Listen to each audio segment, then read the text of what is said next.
శ్రీ గురుభ్యో నమ. లలిత త్రిశతి. ఈనాటి నామము హరినే క్షణ. ఈ నామము సర్వజనులకి అర్థం కావాలంటే ఈ నామంతో పాటు ఒక చిన్న ఉపోద్ఘాతం కూడా చెప్తాను. మీరు దీనిని టైంపాస్ కోసమో లేకపోతే ఇతరత్ర దీనిని శృతుల జ్ఞానం ఫార్వర్డ్ చేసి ప్రజలకు తెలియచేయండి. నేనేదో గాలిలో మేడలు కట్టి చెప్పట్లేదు, మీకు అర్థమైందండి. మీరు ఇది ఎప్పుడైతే శృతుల జ్ఞానం మీ పిల్లలకి చెప్పటం మీరు జనాలకి తెలియచేస్తారో దానివల్ల మీకు ఉత్తమమైనటువంటి జ్ఞానం కలుగుతుంది, చూసిన వాళ్ళకి విన్న వాళ్ళకి.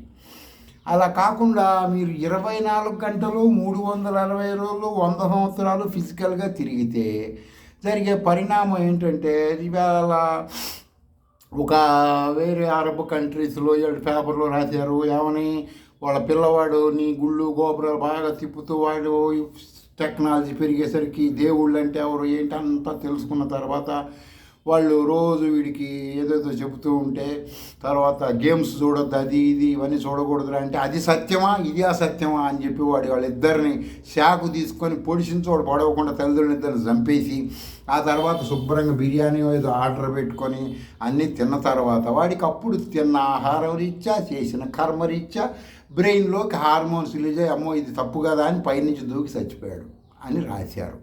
అంటే నేను చెప్పిన దాంట్లో కొంత మార్పులు చేర్పులు ఉన్నాయి. మీరు అందరూ మీ పిల్లలకి శృతుల జ్ఞానం చెప్పారనుకోండి, వాడికి అర్థమవుతుంది నేను పరమాత్మ స్వరూపం అని. అంతేగాని మీరు వాడి బాల్యావస్థ దాటినా కూడా తిప్పుతూ ఉన్నారనుకోండి, వాడు మీ మాట వినరు. వినకపోతే మీకు హర్ట్ అవుతుంది. ఒక వెస్ట్ గోదావరిలో ఈస్ట్ గోదావరిలో అమ్మాయి తహసీల్దార్ కదా, లవ్ మ్యారేజ్ చేసుకుంటే తల్లిదండ్రులు ఇద్దరు రాళ్లతో కొట్టి చంపేశారంట అబ్బాయిని. ఇలాంటి వార్తలు రావడానికి కారణం ఏంటంటే మీరు శృతుల జ్ఞానం తెలియటం లేదు.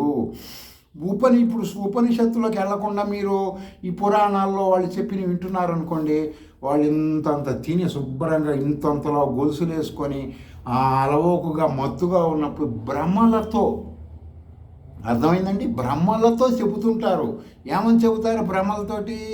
ఒక మహారుషి తపస్సు చేశాడు, కాకి రట్టేయంగానే ఇటు చూడంగానే కాకి భస్మమైంది. ఒక ఇంటికి వచ్చి ఆహారం అడిగితే ఆమె పెట్టలేదు, ఆమెను క్రోధంగా చూస్తే ఆమె భస్మం అవ్వలేదు. చివరికి మటన్ కొట్టేవాడి దగ్గరికి వెళ్ళి జ్ఞానం నేర్చుకున్నాడు. ఇలాంటివన్నీ పులిహార కబుర్లు అంటారు. పొట్ట కూటి కోసం ఇలాంటివి చెబుతారు. శృతుల్లో ఉండవండి ఇవన్నీ. అందుకని మీకేం చెప్తున్నా నేను, మీరు శృతుల్లోకి వెళ్ళలేదనుకోండి, వింటూ ఉంటారు 24 గంటలు. ఇవన్నీ సత్యం కాదు, కేవలం ఉదర పోషణార్థమే చెబుతారు. మీరు మానవుడికి భారతీయులకి ఏది ప్రామాణికం మీరు చెప్పండి. మీ గుండెల మీద చేసుకొని భారతీయులకి ప్రామాణికమైంది సనాతన వేదాలు ఉపనిషత్తులు. అందులో ఉందా? లేవు కదా. మీరు ఎట్లా చెబుతున్నారు అవన్నీ? ఊహా భ్రమలు అంటే మీరు తీసుకున్న ఆహారం చిత్త భ్రమణం. ఎవడు చూడండి ఇంతంతలో డైమండ్స్ పెట్టుకొని ఉంటారండి ప్రవచనాలు చెప్పేవాళ్ళు. ఇంతంతలో డైమండ్స్, అందరూ కాదు కొంతమంది. ఒక డైమండ్ కొన్ని కోట్ల రూపాయలు ఖరీదు చేస్తుంది. ఎక్కడి నుంచి వస్తాయి ఈ సొమ్ము అంతా? ఆలోచించండి. మీరు ఇస్తున్నారు కాబట్టి మీరు శృతుల్లోకి వెళ్ళండి, ఉపనిషత్తుల్లోకి వెళ్ళండి, మీకు జ్ఞానం వస్తుంది.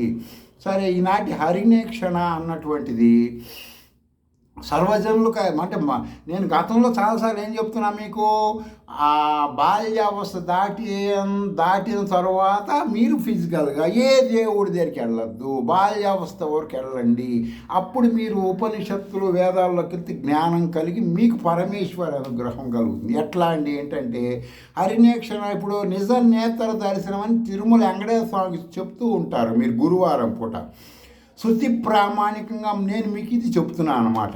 ప్రతి మూర్తి దేవుడు లేక దేవతి పరబ్రహ్మ అంశ. ఏ దేవుడైనా పరబ్రహ్మం కాదు, పరబ్రహ్మ అంశ. గుర్తుపెట్టుకోండి.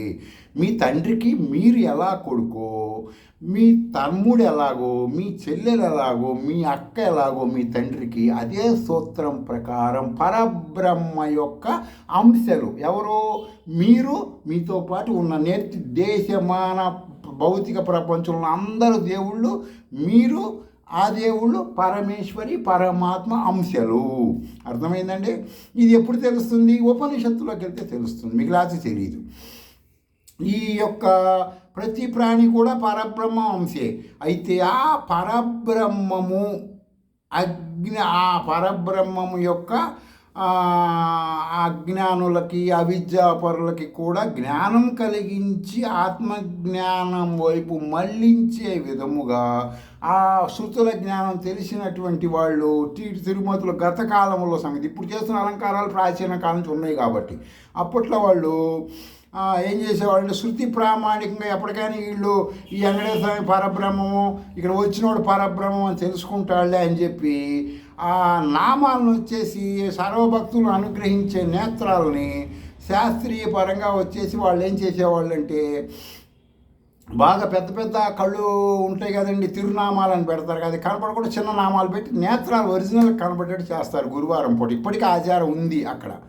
సరే, ఆ విధంగా వెంకటేశ్వర స్వామికి వచ్చేసి కొన్ని సమయాల్లో ఆ నామములు అంటే పెద్ద నామాలు పెట్టకుండా చిన్న నామాలు పెడతారు. ఆ సమయంలో ఆ మూర్తిలో ఉండే ఆ వెంకటేశ్వర స్వామి అనబడే విగ్రహములో ఉండే పరబ్రహ్మ స్వరూపమైన బ్రహ్మోపనిషత్ పరబ్రహ్మ స్వరూపిణి అనబడే దేవత రాష్ట్రపతి నుంచి పంచాయతీ అటెండర్ వరకు ఎవడు ఆ మూర్తి దర్శనానికి వెళ్ళినా అపార కరుణా కటాక్షములతో నేత్రములతో భక్తులను చూస్తుంది.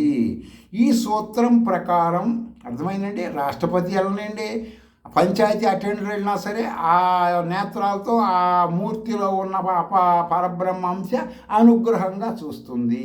భేదభావన ఉండదు. ఇదే సూత్రం శృతుల్లో మీరు వెళ్తే మీకు ఆ దేవుడికి భేదభావం ఉండదు, మీరు అది ఒకటే. అర్థమైందండి. ఇదే ఉపనిషత్తులు చెబుతున్నాయి. మీరు దీన్ని ఫార్వర్డ్ చేసి ప్రజలకు అందించండి. సరే, శృతులకి కుల వ్యవస్థ ఉండదండి, శృతుల్లో కుల వ్యవస్థ ఉండదు అని తర్వాత ఎవరో మూర్ఖులు తెలుసుకోవాలి ఈ మాట. అర్థమైందండి. మూర్ఖులు మాత్రమే తెలుసుకోవాలి. శృతుల్లో రెండే కులాలు ఉంటాయి, బ్రాహ్మణుడు శూద్రుడు. శూద్రుడు అంటే అజ్ఞాని, బ్రాహ్మణుడు అంటే జ్ఞాని. రెండే మాటలు, మూడు ఉండవు అన్నమాట. శృతి ప్రామాణిక ఏ దేవత అనుగ్రహం తెలుసుకోవాలంటే శ్రీ విద్యే శరణ్యము. దానికి రకరకాల నామరూపాలు ఉంటాయి. ఎప్పుడో వారానికి ఒకసారి నిజనేతర దర్శనం అనుగ్రహించే వెంకటేశ్వర స్వామి కృప నాకు అక్కర్లేదు. నేను అంటున్నాను ఆ మాట, మిమ్మల్ని అంటలేదు. నాకు అక్కర్లేదు. ఎవరి వెంకటేశ్వర స్వామి కృప ఎప్పుడో గురువారం పూట మాత్రమే, అవసరం లేదు. ఎప్పుడు అదే వెంకటేశ్వర స్వామిని నేను నారాయణ అష్టాక్షరి అనబడే మంత్రంతో ఎప్పుడు కావాలంటే అప్పుడు 24 hours ఆన్ డ్యూటీగా పిలిస్తే వచ్చి ఇక్కడ నన్ను అనుగ్రహిస్తాడు. అర్థమైందండి. మీరైనా చేయొచ్చు. నారాయణ అష్టాక్షరి మంత్రం ఉంటుంది శ్రీ విద్యలో. అది చేస్తే మీ తిరుపతి వెళ్ళక్కర్లేదు. మీరు ఎక్కడ కూర్చుంటే అక్కడికి ఆయన వచ్చేస్తాడు, ఏం కావాలంటాడు. అర్థమైందండి. అది నేను తెలుసుకోండి. నెట్లోకి వెళ్ళండి, మీ శ్రీ విద్యా గురువుని అడగండి, అది నేర్చుకోండి. ఇంకేదైనా చెప్పండి, మా వెంకటేశ్వర తొందరగా మా ఇంటికి రావాలి లక్ష్మితో కలిసి అన్నాడు అనుకోండి, అప్పుడు శ్రీ విద్యాపరంగా అనుష్ఠానం చేసి 24 గంటలు మీ ఇంట్లో ఉండొచ్చు. ఆయన అంశం ఉంటుంది, ఆయన ఉండడు, ఆయన అంశం ఉంటుంది. లేకపోతే మీరు నామత్రయమో కాదండి, ఇంకోటి చెప్పాలంటే షడాక్షరి అనే మంత్రం ఉంటుంది. తర్వాత వాసుదేవ షడాక్షరి అంటారు. ఓం నమో భగవతే వాసుదేవ అయి ఉండవచ్చు నాకు తెలిసి శ్రీ విద్యలో. లేకపోతే నామత్రయం అని ఉంటుంది. నెట్లోకి వెళ్తే ఇవి మొత్తం వస్తాయి, మీరు చూసుకోండి. ఇవి మీరు చేసుకున్నారనుకో, మీ తిరుపతి వెళ్ళక్కర్లేదు, క్యూలో ఉండక్కర్లేదు, కల్తీ ప్రసాదాలు తినక్కర్లేదు, పోలీసులు వాళ్ళు ఒత్తిడి, ఇవన్నీ అవసరమే. మీరు ఇంట్లో కూర్చుంటే అన్నీ మీకు జరిగిపోతాయి. మీరు నాకు తిరుపతి ప్రసాదం తినాలని ఉంది అనుకున్నారనుకోండి, ఎవరో వచ్చేసి మీకు లడ్డు ఇచ్చేస్తాడు. అది ఈ మంత్ర సాధన మీరు చేస్తే మీకు ఆయనే వచ్చేస్తాడు మీ దగ్గర, మీరు పోవక్కర్లేదు. శృతులు అవే చెబుతున్నాయి. శృతులు దేవుడు నీ దగ్గరికి వస్తాడని చెప్తున్నాయి, నిన్ను దేవుడి దగ్గరికి వెళ్ళమంటలేదు. అర్థమైందంటే నువ్వే ఒక పరమాత్మవి. నువ్వు ఎందుకు వెళ్తున్నావు? నీ అనుచరుడి దగ్గరికి నువ్వు ఎందుకు వెళ్తున్నావు? నీ దగ్గరికి ఆ అనుచరుడు రావాలి కదా. శృతులు ప్రామాణికంగా నువ్వే పరబ్రహ్మం కదా. బాగా తిని ఇంతంత తిని పడకుర్చీలో కూర్చొని చెప్పే పురాణ కథలు ప్రామాణికంగా తీసుకోవద్దు. మిమ్మల్ని మీరు ఎడ్యుకేట్ చేసుకోండి, సైన్స్ పరంగా, వేదాల పరంగా, ఉపనిషత్తుల పరంగా. సరే అండి, మేము చేసుకుంటాంలే హరినేక్షణ అనబడే అటువంటిది. మాకు ఏదైనా మీరు ఇప్పుడుదా చెప్పింది శృతి ప్రామాణికం కాదు కదా, శృతి ప్రామాణిక చెప్పండి. మీరు చెప్పినవన్నీ ఇప్పుడు వాస్తవాలే. మేము నెట్లోకి వెళ్తాము, నారాయణ అష్టాక్షరి అని, లేకపోతే వాసుదేవ షడాక్షరి అని, లేకపోతే నామత్రయం అనే మంత్రాలు చేసే బెనిఫిట్స్ ఏంటో చూసుకుంటాములేండి. మేము గుళ్ళు గోపురాలు తిరగములేండి, శ్రీ విద్యా మంత్రాలు చేసుకుంటాం, మాకు ఈ నామం గురించి చెప్పండి అనేట్టయితే ఛాందోగోపనిషత్తులో శ్వేతకేతువు ఈ విద్య మంచి శ్రీ విద్యలో టాపర్ అతను. ఇప్పుడు సివిల్స్లో ఐపీఎస్ టాపర్ అంటారు చూడండి, అలా టాపర్ అన్నమాట ఇతను. శ్వేతకేతువు ఇతని పేరు, ఛాందోగోపనిషత్తులో ఉంటుంది. తర్వాత వచ్చేసి మీకు ఇంకోటి కూడా చెబుతున్నాను. తైత్రేయ ఉపనిషత్తులో వరుణ మహర్షి కుమారుడు భృగు అని ఉంటాడు. భృగు మహర్షి అంటారు. అంటే వెంకటేశ్వర ఆయన కాళ్ళలో నా నేత్రాన్ని చిదిమేశాడు. సినిమాలలో ఉదర పోషణ పొట్ట కూటోళ్ళు చెబుతుంటారు కథలు, ఆ కథల్లో కూడా ఉంటుంటాడు. ఆయన పేరు వాడతారు. రియల్ స్టోరీ కాదు, శృతుల్లో రియాలిటీ ఉంటుంది. వీడి సినిమాల్లో ప్రవచనకారులు చెప్పేదంతా కూడా భ్రమలతో ఉంటుంది. భ్రమ ఎప్పుడు వస్తుంది మానవుడికి మీరు ఆలోచించండి. నేను చెప్పింది మీరు నమ్మమంటలా. మీరైనా శుభ్రంగా ఇంతంత తిని కూర్చోండి, మొత్తం తిన్నవి లోపల కెమికలేషన్ మొత్తం వస్తుంది కదా. ఆ మత్తులో చెప్పేటప్పుడు అది సత్యమా? తీసుకున్న ఆహారం ద్వారా వచ్చే కెమికలేషన్ ప్రభావం కదా. ఆలోచించండి. అంటే వాళ్ళు తప్పు చెబుతున్నారు, మీరు సైన్స్ పరంగా ఆలోచించరేంటి? శృతుల్లో ఉండదు కదా. పరమాత్మకి భ్రమ ఉండదు కదా. పరమేశ్వరికి భ్రమ ఎందుకు ఉంటుంది? సగుణాకారంగా ఉన్నప్పుడు పరమేశ్వరి, నిరాకారంగా ఉన్నప్పుడు పరమాత్మ. వాళ్ళకి భ్రమలు ఉండవు కదా. ఎందుకు? నిన్ను నియంత్రిస్తున్నారు కదా. నువ్వు కరెక్ట్గా నీ కర్మలు నీకు అనుభవించినప్పుడు భ్రమలతో ఉంటూ తప్పు చేస్తారు కదా. ఆలోచించండి. సరే, ఈ తైత్రీయ ఉపనిషత్తులో వచ్చేసి వరుణ మహర్షి భృగువు శ్రీ విద్యలో టాపర్ అన్నమాట. ఈ విధముగా శృతులలో మహామంత్ర ద్రష్టలైన అనేక మంది ఋషులు బాల్యావస్థ వరకు సగుణారాధన చేసి, బాల్యావస్థ వరకు సగుణాకారమైన ఆరాధన చేసి, మైనారిటీ తీరిన తర్వాత రాజ్యాంగం ప్రకారం ఈ వివాహము తర్వాత ఏ విధంగా స్వతంత్రంగా, ఇప్పుడు వివాహం చేసుకోవాలంటే భారతీయ దేశంలో ఏంటంటే మైనారిటీ తీరిన తర్వాత ఎవడైనా చేసుకోవచ్చు, దానికి రాజ్యాంగం అంగీకరిస్తుంది. అట్లాగే వచ్చేసి ఈ విధముగా మనం ఆ సగుణాకార ఆరాధన పిల్లలకి నేర్పించిన తర్వాత మైనారిటీ తీరిన తర్వాత వాళ్ళకి పరబ్రహ్మ జ్ఞానం చెప్పాలి శృతుల్లో. అదేవిధంగా సగుణారాధనలో శ్రీ విద్యా మంత్రాలు పురస్చరణ, ఇప్పుడు ఈ బాల్యావస్థలు ఉన్నప్పుడు ఏదో ఒక మంత్రం మీద పురస్చరణ చేసేసి వాడు ఆ హోమాలు మంచి చెడ్డలు చేసాడు అనుకోండి, అవి అయిపోయినాయి అనుకోండి, ఆ కార్యక్రమాలను అయిపోగానే వాడికి వేదం ఏం చెప్పింది? కర్మ చేయమంది. ఉపనిషత్తు ఏం చెప్తుంది? నువ్వు పరబ్రహ్మ అంటుంది. ఎప్పుడు వేదం దాటేశాడు వీడు. వేదం చెప్పిన కర్మకాండ చేసేసాడు, దాటేశాడు. నది దాటి ఎవరు రాగానే వస్తుంది, మామూలుగా వస్తుంది. అదే సూత్రం ప్రకారం నేను పరబ్రహ్మ. ఎప్పుడు వస్తాడు వాడు పరబ్రహ్మ ఆలోచన? వాడికి ఎప్పుడు వస్తుంది? ఆకలి వేసినప్పుడు అన్నం తింటే కలుగుతుంది. అలాగే ఏదైనా ఒక వేదం చెప్పినటువంటి కర్మకాండ చేస్తే కర్మకాండ అవతల ఏమవుతుంది? వాడికి విజ్ఞానమయం కోసం ఓపెన్ అవుతుంది. అర్థమైందండి? ఇది శృతులు చెబుతున్నాయి, మీరు చూసుకోవాలి. ఇవన్నీ మీరు ఫార్వర్డ్ చెయ్యాలి, ఇవన్నీ ప్రజలకి అందించండి జ్ఞానం. కనీసం మీరు ఆచరించకపోయినా ఎవరో 100 మంది 100 రాళ్ళు వేస్తే ఒక్కడైనా శృతుల్లోకి వెళ్తాడు కదా, అది మీకు కలిసి వస్తుంది. అర్థమైందా? సరే, ఈ విధముగా నేనే పరబ్రహ్మం అనే జ్ఞానం తెలుస్తుంది. ఆ తెలిసిన జ్ఞానము కంటే, అంటే ఇప్పుడు జ్ఞానం తెలిసింది అనుకోండి, నేను రిజర్వ్ బ్యాంకుని, నేను పెట్టిన రూల్స్, నేను రిజర్వ్ బ్యాంక్కి గవర్నర్నయ్యా, నేను రూల్స్ పెట్టాను రాజ్యాంగం బట్టి, అన్ని బ్యాంకులలో వాటిని పాటిస్తున్నారు. నేను పెట్టాను కదా ఆ రూల్స్ అన్నీ, నేను వాటిని ఎలా, నాకేం సంబంధం? నేను ఆ రూల్స్ నాకు తెలుసు కదా, పెట్టింది నేనే కాబట్టి నేను జాగ్రత్తగా ఉంటాను కదా వాటిని అతిక్రమించకుండా.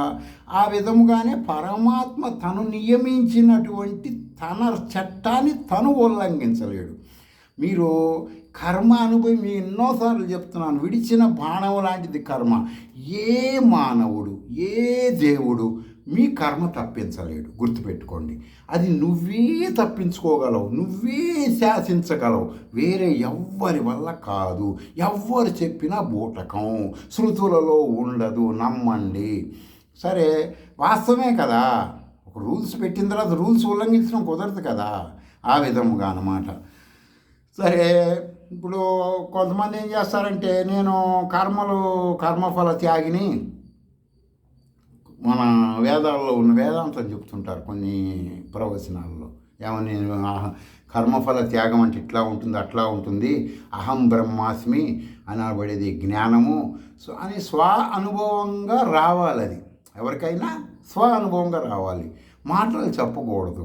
అంటే సినిమాలో చూపిస్తుంటారు చూడండి, కొంతమంది కూరగాయలు నాన్ వెజిటేరియన్ పదార్థాలు గాలిలో కట్టుకొని తీస్తూ ఇక్కడ తింటూ అన్నం అవి చూస్తూ ఉంటాడు. ఆ విధంగా వీళ్ళందరూ కూడా చెప్పేవాళ్ళందరూ కూడా ఏది పరబ్రహ్మం గురించి చెప్పేవాడు విచిత్రంగా చెప్తాడండి. ఏమని, యోగ వాసిష్ఠంలో అలా ఉంది, ఫలానా అంటే ఇట్లా ఉందని.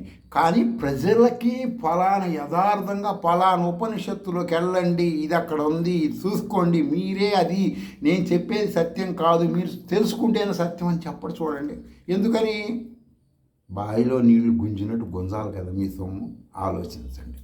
సరే, ఈ విధముగా ఈ విధంగా మనసులోకి వాళ్ళు ఆలోచనలు ప్రజల్లోకి తీసుకురావటం. ప్రాచీన కాలంలో కొంతమంది అతిజ్ఞానులు అంటే మీకు చెప్పే కదండి, ఇప్పుడు వీళ్ళందరూ కూడా ఏమని, అహం బ్రహ్మాస్మి తత్వమసి అయమాత్మ పిచ్చి అర్థం వ్యర్థం ప్రజలకు కాని మాటలు చెప్పి భ్రమలతో వాళ్ళుంటూ మిమ్మల్ని ఉంచుతూ ఉంటారు కదా. ఇలాంటి వాళ్ళ కోసం వేదవ్యాసులు వారు ఏం చేశారంటే, వీళ్ళందరూ ఇట్లా చేస్తున్నారు ఏంట్రా, ఎట్లయినా సరే ప్రజలకు జ్ఞానం అందించాలి అని చెప్పి ఆ మహానుభావుడు ఆలోచించి మన కోసం అన్నమాట బ్రహ్మసూత్ర భాష్యం. అర్థమైందండి, బ్రహ్మ ప్లస్ సూత్ర అంటే పరబ్రహ్మ ఎలా ఉంటాడు. సూత్రం అంటే ఏంటనుకుంటున్నారు, సూత్రం అంటే పాలు, అలా భావించాలి. పాలల్లో ఏముంటాయి, పెరుగు, మజ్జిగ, వెన్నపూస, నెయ్యి, ఇలా ఎన్ని పదార్థాలు ఉంటాయండి. ఆ పరమాత్మ పాలల్లో ఉంటాడు. ఎవడికి ఏది కావాలో అది తెచ్చుకోవాలి, పాలలోంచి నువ్వు తెలుసుకొని నువ్వు సాధించాలి. కానీ పాలు తాగంగానే మజ్జిగ తాగినట్టు రాదు కదండి, పాలు పోసుకోగానే అన్నంలో నెయ్యి పోసుకున్నట్టు కాదు కదా. అలా పరమాత్మ పాలల్లో ఉండేదాన్ని సూత్రం అంటారు. ఆ విధముగా వేదవ్యాసుల వారు ఆ బ్రహ్మసూత్రములు అనబడే కృష్ణుడు చెప్పిన భగవద్గీతని, ఉపనిషత్తులు, వేదాలు మూడింటిని తీసుకొని సామాన్యుల దగ్గరికి పంపించుకుంటూ వచ్చాడండి. ఆనాటి నుంచి కొన్ని లక్షల సంవత్సరాల నుంచి. ఆయన అనుచరుడైన శంకరాచార్యుల వారు కూడా తర్వాత రాసుకుంటూ ఇంకా ఇంకా ఇంకా వివరణ ప్రజలకు తెలియజేస్తూ వచ్చాడు. మా పాలల్లో ఇంకా మనకి తెలియనటువంటి పన్నీరు కానీ బటర్ కానీ ఇవన్నీ శంకరాచార్యుల వారు చెప్పారన్నమాట. కాబట్టి మీరందరూ కూడా బ్రహ్మసూత్ర భాష్యంలో మహానుభావులు చెప్పినవని తెలుసుకోవాలి. తెలుసుకుంటే పరమేశ్వరి అనబడే అటువంటిది మీకు అనుగ్రహం కలుగుతుంది. ఈ బ్రహ్మసూత్ర భాష్యంలో వచ్చేసి రాయటానికి కారణం ఏంటయ్యా, అసలు ఎందుకు రాశాడు ఆయన అంటే, కొంతమంది వైశేషికులు, సాంఖ్యులు, ఇలా కొంతమంది వచ్చేసి పరబ్రహ్మం ఎక్కడ ఉన్నాడు, మాకే అంత కనపడ్డు కాదు, ఈ విధంగా ఆనాటి ప్రజలను భ్రష్టులను చేసేటప్పుడు శంకరాచార్య వాళ్ళు ఏ విధంగా సనాతన ధర్మం ఉద్ధరించాడో అప్పుడు వేదవ్యాసుల వారు ఉద్ధరించడానికి ఇది బ్రహ్మసూత్ర భాష్యం రాశాడు. ఆయన రాసిందే, ఇప్పుడు మన దగ్గర ఉన్నది ఆయన రాసిందే, మీకు ఆయన తెలియకపోవచ్చు. కురు పాండవులకి కారకుడు ఆయనే. రామాయణంలో ఉన్నప్పుడు సబ్జెక్టులో కూడా ఆ మహానుభావుడి పాత్ర ఉంటుంది. వాళ్ళ కాల నిర్ణయం తెలియదు, వాళ్ళు మహానుభావులు అనమాట. మంత్రద్రష్టలుగా భావిస్తారు. వేదవ్యాసుడు అంటే భువనేశ్వరి మంత్రద్రష్ట అండి ఆయన. అర్థమైందా? భువనేశ్వరి అనబడే మంత్రానికి ద్రష్ట, ఆయన చూశాడు, అర్థమైందండి. ఆ విధంగా వేదవ్యాసుల వారు మనకు తెలియజేశారు. ఆ మహర్షులు అంటే వేదవ్యాసుల వారు నాకు అంటే మీకు తెలియజేసినటువంటిది ఏదైనా, ఇప్పుడు పెద్ద ఒక నీటి ప్రాజెక్టు తీసుకోండి, బాగా పెద్ద ఆయన పరబ్రహ్మ గురించి ఎలా చెప్పాడు, మీరు ఎలా తెలుసుకోవాలని చిన్న సూత్రం మీకు చెబుతున్నాను. ఒక పెద్ద నీటి ప్రాజెక్టు, అది ఆ నీటి ప్రాజెక్టులో వచ్చేసి ఉత్పత్తి అయిన కరెంటు మహాశక్తిగా ఉంటుంది. అర్థమైందండి? కరెంటు ఉత్పత్తి అయినప్పుడు ఎలా ఉంటుంది, గన్నెల నుంచి కరెంటు మహాశక్తి అన్నమాట. ఆ మహావిద్యుత్ శక్తితో ఏ విధమైన లైట్లు వెలగవు, ఫ్యాన్లు వెలగవు, ఫ్రిడ్జ్లు, ఏసీలు ఏమి పనిచేయవు. ఎందుకంటే మహా పవర్ఫుల్ కరెంట్ కదండి, పేలిపోయి తొనకలు అయిపోతాయి ఏవైనా సరే. పరబ్రహ్మం అలాంటి వాడు. అర్థమైందండి? పరబ్రహ్మం ఎలాంటి వాడు, మహాశక్తి అంటున్నారు. మీకు అర్థమవ్వాలని ఈ సూత్రం చెబుతున్నా. సరే, ఆ కరెంటుని ఫేసు న్యూట్రల్ అనే తీగల ద్వారా మీరు ఆ కరెంటుని పరమాత్మని తీగల ద్వారా అంటే ఏంటి, కొద్దిసేపు రకరకాల మూర్తి దేవుళ్ళు, మీరు మీ ఇంట్లో కుటుంబ వీళ్ళందరూ వచ్చేసి 0 బల్బు వరకు వాడుకోవచ్చు అనమాట. పరబ్రహ్మ ఉంటుంది కాబట్టి మనలో డైరెక్ట్ పరమాత్మ అంశ ఏంటి, మహాశక్తి, విసతంతు కుండలిని అంటుంటారు లలిత సహస్రనామాలు. దాని అర్థాలు ఇవేనండి. మీరు ఈ శృతుల జ్ఞానంలోకి వెళ్తే మీకు ఇవన్నీ అర్థమవుతాయి. అర్థమైన తర్వాత నేను ఎంత పవర్ఫుల్ వాడినా. ఒక అతను అంటుంటాడు పద్దాక, అని మీరు శృతి అంటారు, మీరు ఎందుకంటే చెబుతుంటారు ప్రజల జ్ఞానం, ఎడ చచ్చేవాడు ఎడ చస్తాడు కదా అంటే, నేను అన్నాను, నేను అట్లా అట్లా ఎవడెవాడు ఎట్లా పడితే అట్లా సావటానికి నేను చూడనయా. నాకు తెలిసినంత వరకు ప్రజలని పరంపరం నీలాంటి కబంధ హస్తముల బారి నుంచి ప్రజలను కాపాడటం కోసం ఉన్నది ఉన్నట్టు శృతుల్లో వాళ్ళకి చెబుతా వాళ్ళే చూసుకుంటారు. బాగుపడితే బాగుపడతారు, లేకపోతే లేదు. నాకన్నా వాళ్ళ కర్మను బట్టి ఉంటుందని చెప్పుకోవచ్చు ఆత్మతో. అతను కామెంట్లో కూడా చూసుకోండి, శృతి అంటారు అని చెప్పుకోవచ్చు అతనికి చెబుతున్నాను అనమాట. కాబట్టి నేను ఖచ్చితంగా చెబుతా, పరమాత్మ చెప్పిందే చెబుతా, నా సొంత పాండిత్యం చెప్పను. సూత్రాలు అక్కడక్కడ సూత్రం మీకు అర్థం అవ్వాలని చెబుతున్నా. నేను ఎవరికైనా చెప్పేది ఒకటి, గుళ్ళు గోపురాలు తీర్థయాత్రలు ఏ నదులు తీర్థాలు ఎక్కడికి వెళ్ళినా ఏం ఉపయోగం లేదు. బాల్యావస్థ దాటిన తరువాత, బాల్యావస్థకు ముందు మాత్రమే తిరగాలి. అక్కడి నుంచి నువ్వు పరబ్రహ్మం అని తెలుసుకోవాలి. దానికి దారి ఏంటి, శ్రీ విద్య అంటే ఏంటి, ఉపనిషత్తులు అంటే ఏంటి, శృతులు అంటే ఏంటి, వేదము. ఇది గుర్తుపెట్టుకోండి. సరే, అదే సూత్రం ప్రకారం బ్రహ్మోపనిషత్తు స్వరూపిణి అనబడే పరమేశ్వరి కొన్ని కోట్ల సూర్యుల కాంతి కలిగి ఉంటుంది. మీరు లలితా సహస్రనామంలో వచ్చేసి అమ్మవారు వచ్చి కూర్చుంది, అనేక కోట్ల లక్షల సరస్వతులు, విష్ణుమూర్తులు వీళ్ళందరూ వచ్చారని ఉంటుంది కదా. దాని అర్థం సైంటిఫిక్గా తీసుకుంటే కోట్ల సూర్యులు, చంద్రులు అని తీసుకోవాలి. మీరు అర్థమైన గ్రహాలుగా తీసుకోవాలి. అలా వచ్చినటువంటి ఆ కోట్ల సూర్యులు లాంటి కాంతి స్వరూపమైన పరబ్రహ్మము యందు, అంటే శ్రీ విద్యా స్వరూపిణి అయిన నిరాకార నిర్గుణ పరబ్రహ్మమును సగుణాకార పరబ్రహ్మం యందు మీరు రోజు ఉపాసించే కొంతమంది చెప్పిన సూర్యుడు ఒక చిన్న సూక్ష్మ దీపము లాంటి వాడు. మీ దగ్గర ఫలిత జ్యోతిషం చెప్పి, దోషాలని చెప్పి, పిచ్చి ముత్యాలు అంటే వాటి సహజ లక్షణాలు మీరు తెలుసుకుంటే వాటి తయారయ్యేటప్పుడు ఎలా ఉంటుంది ఏంటంటే, ఆ ముత్యము ధరించిన చేత్తో మీరు అన్నం తింటూ ఉంటే అది నిజమైన జ్ఞానం మీకు తెలిస్తే ఆ అన్నాన్ని ఉమ్మేసే విధముగా ఉంటుంది. ఆ ముత్యం అలా తయారవుతుంది. కాబట్టి ఏనాటికి చంద్రుడు సూర్యుడు మోనార్కులు కాదు, మిణుకులు పురుగులు. ఎవరి ముందు, మహాశక్తి అయినటువంటి పరబ్రహ్మం అనబడే శృతులు చెప్పిన పరమేశ్వరి అనబడే కోట్ల సూర్యకాంతి శక్తి కలిగిన ముందు వీళ్ళు అల్ప ప్రాణులు. మీలో అదే అంశ ఉన్నది. మీరు తర్వాత వీళ్ళందరూ కూడా చంద్రుడు కానివ్వండి, వీళ్ళందరూ కూడా బ్రహ్మోపనిషత్తు పరబ్రహ్మ స్వరూపిణి యందు మిణుకురు పురుగుతో సమానము. మీరు చూడండి, రాత్రిపూట మిణుకురు పురుగులు ఎలా వస్తూ ఉంటే మీరు చూస్తుంటారు. ఆ విధముగా అంతరిక్షానికి వెళ్తే మీకు తెలుస్తుంది. ర్యాకెట్లోకి వెళ్ళి వచ్చిన వాళ్ళని అడగండి, చెబుతారు. ఆ విధముగా అటువంటి శృతి ప్రామాణిక పరమేశ్వరి జీవుల కర్మరీత్యా, మానవుల యొక్క కర్మల రీత్యా తనకు తాను రెండుగా చేసుకుంటుంది. ఆ రెండు అంటే ఏంటంటే ఎర్రవైరు నల్లవైరుగా మారి ప్రాణులని వాళ్ళ కర్మ ఫలితాలు ఉద్ధరింప చేస్తూ ఉంటుంది.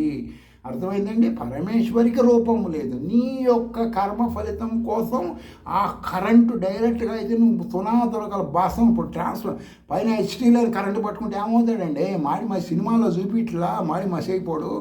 అంతకంటే కోట్ల కరెంటు పరిస్థితి ఏంది? దాన్ని ఎర్రవైరు నల్లవైరు తీసుకొచ్చి ఏ విధంగా నీకు ఉపయోగపడేటట్టు ప్రాణరూపంలో ఉంటుందో దానిని మీరు బాల్యావస్థ విద్యాభ్యాసం అయిన తర్వాత ఏ విధంగా నీకు రాజ్యాంగం స్వేచ్ఛా స్వాతంత్ర్యాలు నీ ఇంద్రియ సుఖాలకు సంబంధించింది ఆలోచించుకునే జ్ఞానం ఇచ్చిందో అదే విధంగా బాల్యావస్థ అయిన తర్వాత మానసిక స్వాతంత్రం తెచ్చుకుంటే కానీ మీరు జ్ఞానం తెలియదు, భగవంతుడు అంటే తెలియదు. అప్పటిదాకా పరంపర ఆధ్యాత్మికం ఆచరిస్తే మీరు మీ వంశం మొత్తం భ్రష్టు పట్టిపోకుండా ఉపనిషత్తుల్లోకి వెళ్ళండి. స్వస్తి.